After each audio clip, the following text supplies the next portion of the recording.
Hey guys, it's Julie with the Green Team here. Hope you all are having a good day today.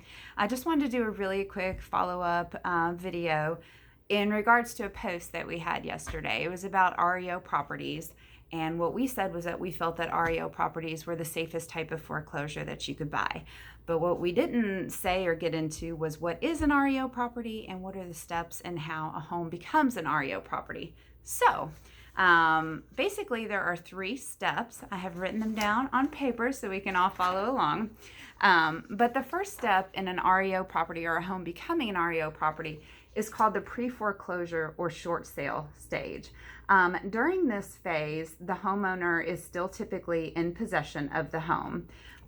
Basically, they have either stopped making payments or they have come to an agreement with the bank to make lower payments for a while, but they're still unable to fully pay off their home. So the home will then go into what's called a short sale or a pre-foreclosure. Excuse me, I can't talk today.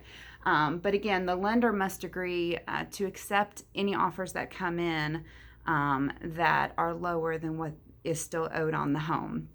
So if an agreement cannot be made, the home will then go into the next phase of the foreclosure.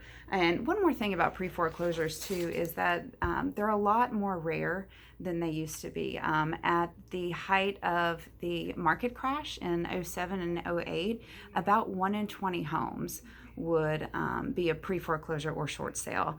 Now they're about 1 in 200. We actually had a conversation with our friend Daniel with Movement Mortgage about this today. Thanks for the information, Daniel. But it just really goes to show how much the foreclosure market has changed, and it really goes to show why not everybody can make a living as an investor anymore, because there's just not enough homes out there to do so. So anyway, if a home does not sell at short sale or pre-foreclosure, then typically the next thing that might happen is that it will go to auction. So during an auction, most homes are going to go to what is called a court-mandated auction, also known as the courthouse steps. I'm sure you guys have heard of that before, and that's what you think of when you think of an auction. It's really no different than a car auction. It's, the highest bidder is going to win. You really aren't going to know that much about the home walking into it. And actually, they're now starting to do some online auctions where people don't go to the courthouse. There's a lot of problems with those. I would warn anybody who's considering that. Sometimes homes that are on online auctions still have residents in them. So then it would be up to the new owner to make sure that the new owners or the previous homeowners vacate. So just be aware as you're going into some of those newer ways of dealing with auction homes that times are changing. Only about 10% of homes, by the way, are actually sold at auction. What the other thing that can happen, and what typically happens, is that the banks or a hedge fund will retain the property that was in the pre-foreclosure stage. And when that happens, that is when they become REO. So REO again stands for real estate owned, meaning that a bank or a hedge fund, or in some cases the government, takes possession of the house. Sometimes banks will make improvements to the house. Sometimes they will completely redo them. Other times they will do what's called a trash out, where they just collect the debris. And then sometimes they will leave it as is. And I have seen some really hazardous homes, so be careful if you're walking into one of those. Something to keep in mind about an REO property is that they are not always the better option for the buyer, because the bank does have a vested interest and they are trying to get as much money as they possibly can out of it.